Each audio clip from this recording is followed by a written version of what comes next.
Hello everyone, अध्ययन कक्ष में आप सभी का स्वागत है।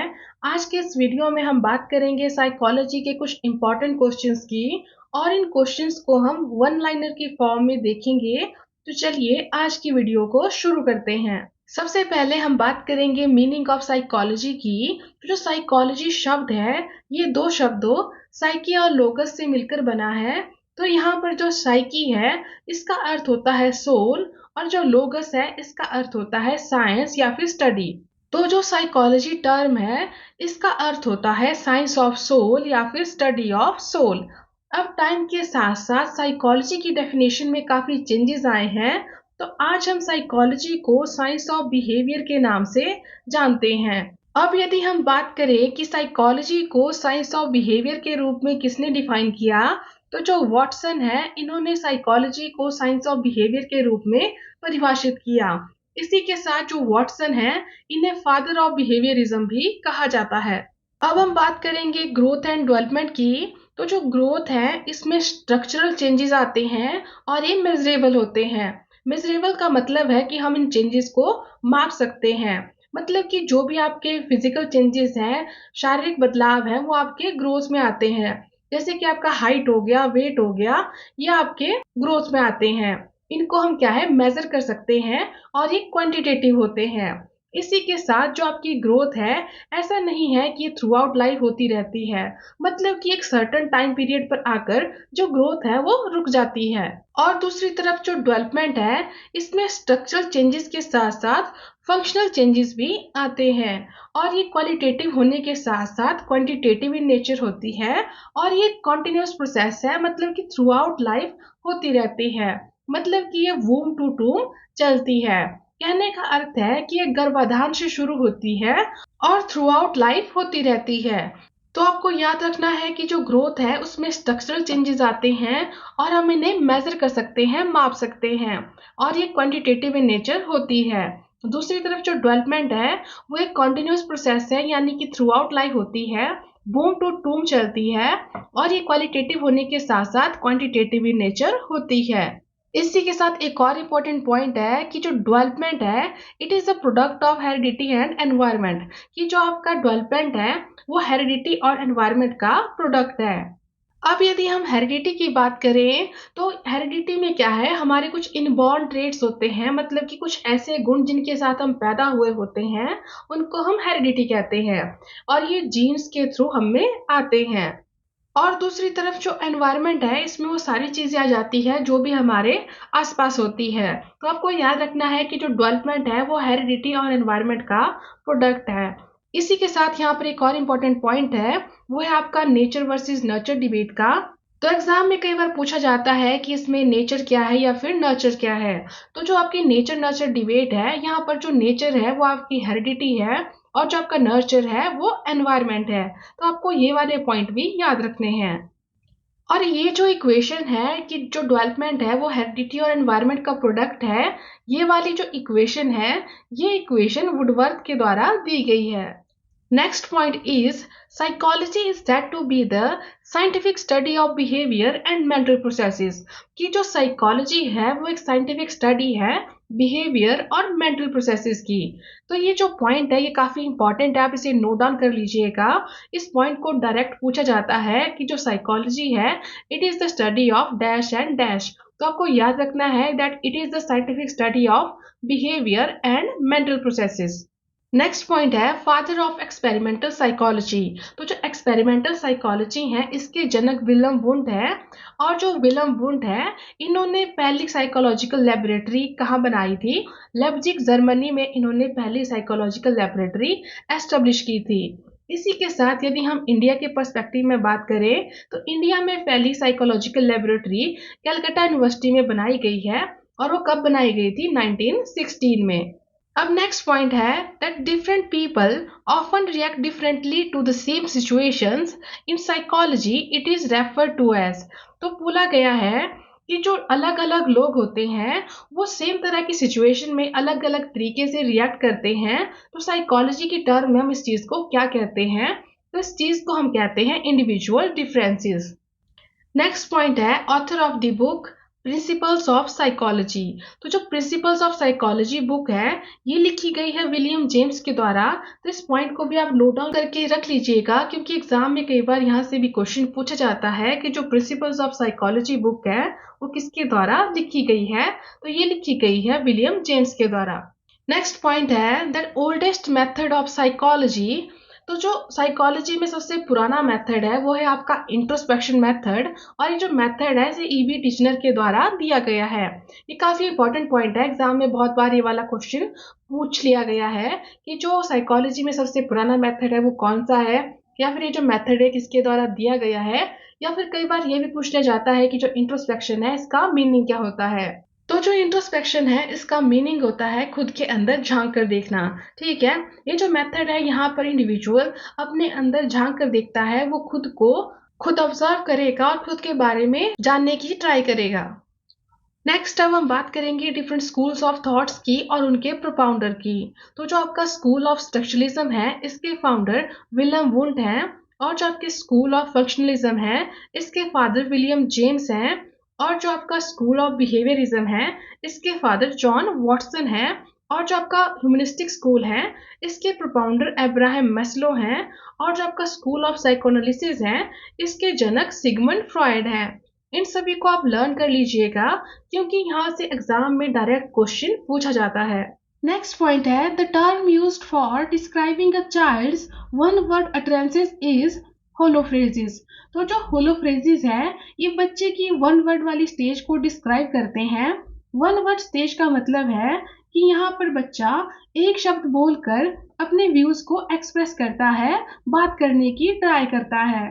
तो ये जो वन वर्ड वाली स्टेज है इसे हम क्या कहते हैं, इसे होलोफ्रेजिस भी कहा जाता है। इसी के साथ यहाँ पर एक और इम्पोर्टेंट टर्म है, वो है टेलीग्राफिक स्पीच। तो जो आपकी टू वर्ड वाली स्टेज होती है, मतलब कि जहां पर बच्चा दो शब्दों को मिलाकर बोलने की ट्राई करता है, सेंटेंस फॉर्म करता है, इस वाली स्टेज को हम टेलीग्राफिक स्पीच भी कहते हैं। तो जो आपकी टू वर्ड वाली स्टेज है, मतलब कि जहां पर बच्चा दो शब्दों को मिलाकर सेंटेंस फॉर्म कर रहा है, बात कर रहा है, वो आपकी टेलीग्राफिक स्पीच होती है। नेक्स्ट पॉइंट है the range of IQ in the people with moderate mental retardation is. तो ऐसे लोग जो मेंटली रिटार्डेड हो और मॉडरेट लेवल पे हो, उनकी जो IQ रेंज है वो 35-40 से लेकर 50-55 के बीच में रहता है। नेक्स्ट पॉइंट है the term serial position effect is coined by. तो ये जो टर्म है सीरियल पोजीशन इफेक्ट, इसे हरमन एबिनॉस के द्वारा दिया गया है। इसी के साथ जो हरमन एबिनॉस है वो एक अमेरिकन साइकोलॉजिस्ट है। अब यदि हम बात करें कि सीरियल पोजीशन इफेक्ट क्या होता है, तो हम इसे ऐसे डिफाइन कर सकते हैं that it is a tendency in which the accuracy of recalling the first and the last item in the list is greater and the accuracy of recalling the items in the middle is worst। मतलब कि यदि आपके पास कोई list है तो उस list के starting और एंडिंग में जो आइटम्स होती है उन्हें हम ज़्यादा एक्यूरेटली याद कर पाते हैं, रिकॉल कर पाते हैं, एज कंपेयर टू कि जो आइटम्स उस लिस्ट के मिडल में होती है। कहने का अर्थ है कि उस लिस्ट के बीच में जो आइटम्स होती हैं वो हमें अच्छे से रिकॉल नहीं होती है, जितने अच्छे से कि हमें लिस्ट की स्टार्टिंग और एंडिंग वाली आइटम्स रिकॉल हो जाती हैं। नेक्स्ट हमारे पास एक और इम्पोर्टेंट टर्म है, वो है डिस्ट्रीब्यूटेड प्रैक्टिस। तो जो डिस्ट्रीब्यूटेड प्रैक्टिस है ये एक मेथड है पोएम को मेमोराइज करने का। ये जो मेथड है इसे हम स्पेस्ड प्रैक्टिस और स्पेस्ड रेपिटेशन भी कहते हैं, और यहाँ पर काफी लंबे समय तक छोटे छोटे सेशंस में प्रैक्टिस की जाती है, और ये जो सेशंस होते हैं उनके बीच में आपको स्पेस देखने को मिलता है। नेक्स्ट पॉइंट है duration of short term memory. तो जो शॉर्ट टर्म मेमोरी की ड्यूरेशन है वो आपकी 30 सेकेंड्स या फिर उससे कम होती है। नेक्स्ट पॉइंट है using the acronym VIBGYOR to studying the colours of the rainbow, this is the good example of mnemonics. तो जो निमोनिक्स है इसका इस्तेमाल हमारी मेमोरी को इम्प्रूव करने के लिए किया जाता है। तो निमोनिक्स के इस्तेमाल से हम क्या कर सकते हैं, अपनी मेमोरी को इम्प्रूव कर सकते हैं, उसके एनहांस कर सकते हैं। फॉर एग्जाम्पल जैसे कि हम विबग्योर का इस्तेमाल करते हैं रेनबो के कलर्स को लर्न करने के लिए, तो हमें यहाँ पर पता है कि वी से क्या है, वायलेट है, I से इंडिगो, B से ब्लू, G से ग्रीन, Y से येलो, O से ऑरेंज एंड R से रेड है। नेक्स्ट पॉइंट है फादर ऑफ मॉडर्न साइकोलॉजी। तो जो विलियम वुंड है उन्हें फादर ऑफ मॉडर्न साइकोलॉजी कहा जाता है। इसके बाद हमारे पास है फादर ऑफ साइकोएनालिसिस। तो जो सिगमंड फ्रॉइड है उन्हें साइकोएनालिसिस के जनक के रूप में जाना जाता है। यदि हम एजुकेशनल साइकोलॉजी के जनक की बात करें तो जो थॉर्नडाइक है इन्हें फादर ऑफ एजुकेशनल साइकोलॉजी कहा जाता है। इसी के साथ जो फादर ऑफ बिहेवियरिज्म है वो कौन है, वो J.B. वॉटसन है। और जो किंडरगार्टन मेथड है इसके जनक फ्रॉबेल को माना जाता है। इसी के साथ जो थ्योरी ऑफ क्लासिकल कंडीशनिंग है ये इवान पावलोव के द्वारा दी गई है। और जो operant conditioning theory of learning है इसे B.F. स्किनर के द्वारा दिया गया है। और जो ट्रायल एंड एरर थ्योरी है इसे थॉर्नडाइक के द्वारा दिया गया है। और जो इनसाइट थ्योरी ऑफ लर्निंग है इसे वुल्फगैंग कोहलर के द्वारा दिया गया है। और जो लॉज ऑफ लर्निंग है वो किसके द्वारा दिए गए हैं, ये दिए गए हैं थॉर्नडाइक के द्वारा। नेक्स्ट अब हम कुछ इंपॉर्टेंट टर्म्स की बात करेंगे। तो सबसे पहले हम बात करेंगे ओवर्ट बिहेवियर की और कोवर्ट बिहेवियर की। तो जो ओवर्ट बिहेवियर होते हैं वो ऐसे बिहेवियर होते हैं जिन्हें कि हम ऑब्जर्व कर सकते हैं, देख सकते हैं। For example running, blinking, scratching ये आपके ओवर्ट बिहेवियर में आते हैं।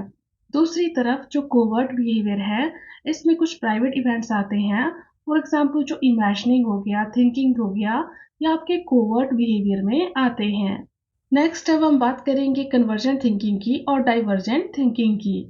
तो जो कन्वर्जेंट थिंकिंग होती है यहाँ पर हम किसी एक सॉल्यूशन को फाइंड आउट करने पर फोकस करते हैं और यहाँ पर हम लॉजिक का यूज करते हैं। दूसरी तरफ जो डाइवर्जेंट थिंकिंग है यहाँ पर हम किसी प्रॉब्लम के जितने भी पॉसिबल सॉल्यूशन हो सकते हैं उन्हें एक्सप्लोर करने की ट्राई करते हैं।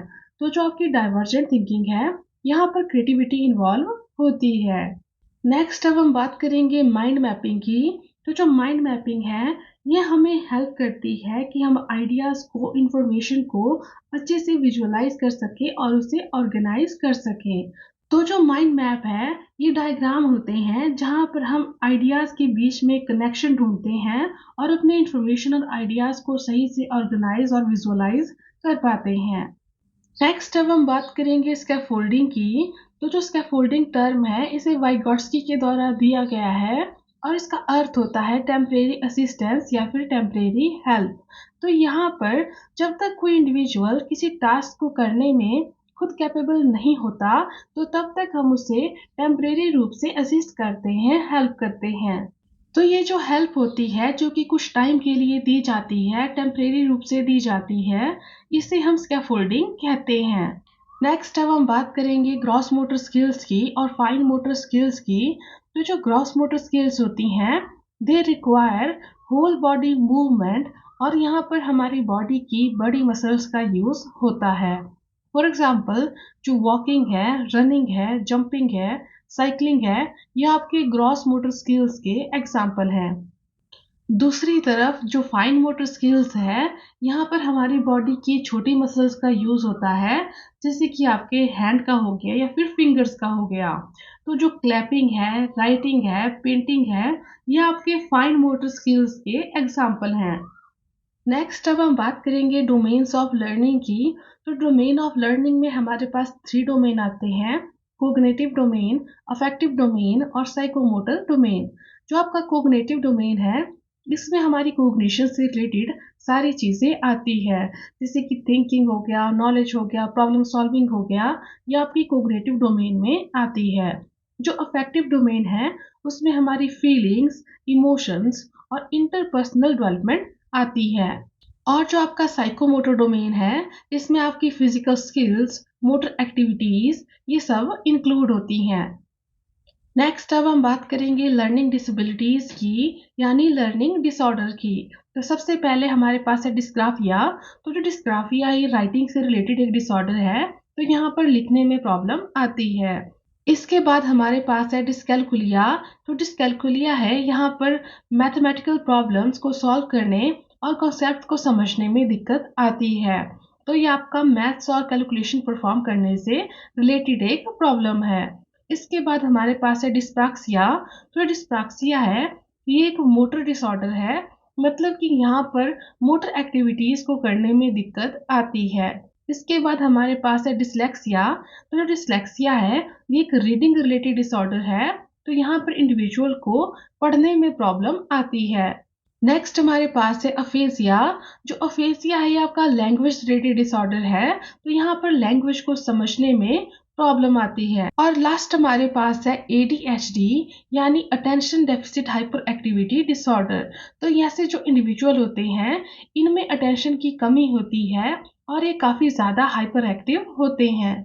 तो आपको याद रखना है कि जो आपका डिस्ग्राफिया है वो आपका लिखने से रिलेटेड है, जो डिसकैलकुलिया है वो आपका मैथ से और कैलकुलेशन से है, और जो आपका डिस्प्रैक्सिया है ये आपका मोटर एक्टिविटी से जुड़ा हुआ है, और जो आपका डिसलेक्सिया है ये आपका रीडिंग से रिलेटेड है, और जो आपका अफेजिया है ये लैंग्वेज से रिलेटेड है, और जो आपका ADHD है यहाँ पर इंडिविजुअल में अटेंशन की कमी होती है और वो हाइपर एक्टिव होते हैं।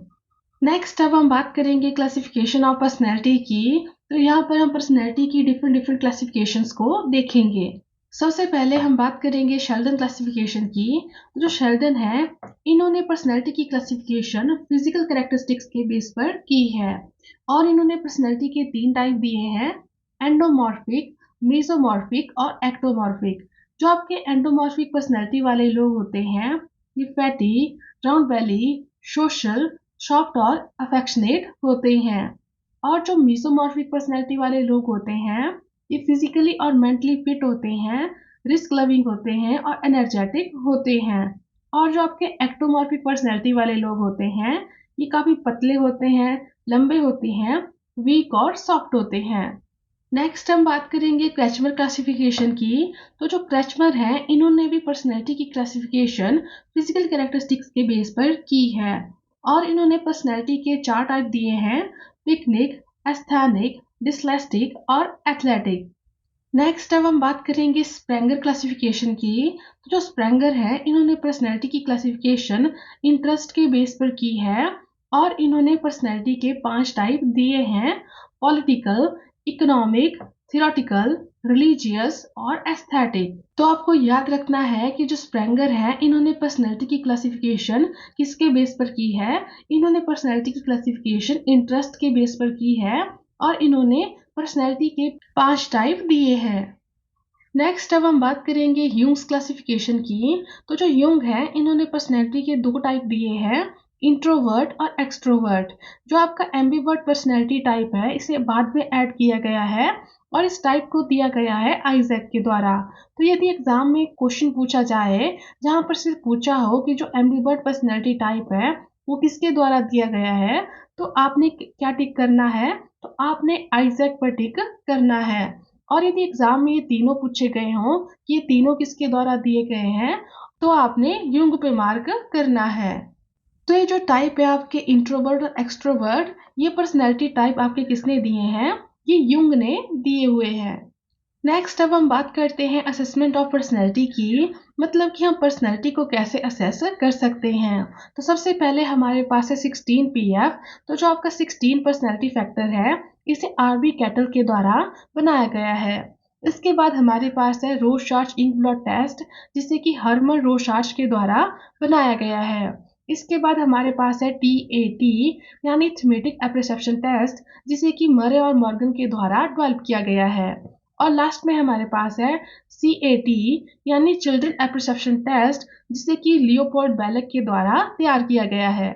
तो इन चारों को आप लर्न कर लीजिएगा, एग्जाम में यहाँ से डायरेक्ट क्वेश्चन पूछा जाता है कि कौन सा पर्सनैलिटी टेस्ट किसके द्वारा डेवलप किया गया है। इसके बाद नेक्स्ट पॉइंट है कि जो मेंटल एज का कॉन्सेप्ट है वो किसके द्वारा दिया गया है, वो दिया गया है अल्फ्रेड बीने के द्वारा। और जो IQ का कॉन्सेप्ट है इसे विलियम स्टर्न के द्वारा दिया गया है, और जो IQ का फॉर्मूला है इसे दिया गया है लुइस टर्मन के द्वारा। तो आपको ये तीनों पॉइंट याद होने चाहिए। इसी के साथ जो IQ का फॉर्मूला है वो आप मुझे कमेंट बॉक्स में लिखकर बताओगे कि IQ का क्या फॉर्मूला होता है। अब हम बात कर लेते हैं इंटेलिजेंस की और इसकी थ्योरीज की कि कौन सी थ्योरी किसके द्वारा दी गई है। सबसे पहले हमारा फर्स्ट पॉइंट है कि जो फादर ऑफ इंटेलिजेंस टेस्ट है वो कौन है, वो आपके अल्फ्रेड बीने हैं। और जो पहला इंटेलिजेंस टेस्ट है वो किसके द्वारा डिजाइन किया गया था, वो बीने और साइमन के द्वारा डिजाइन किया गया था।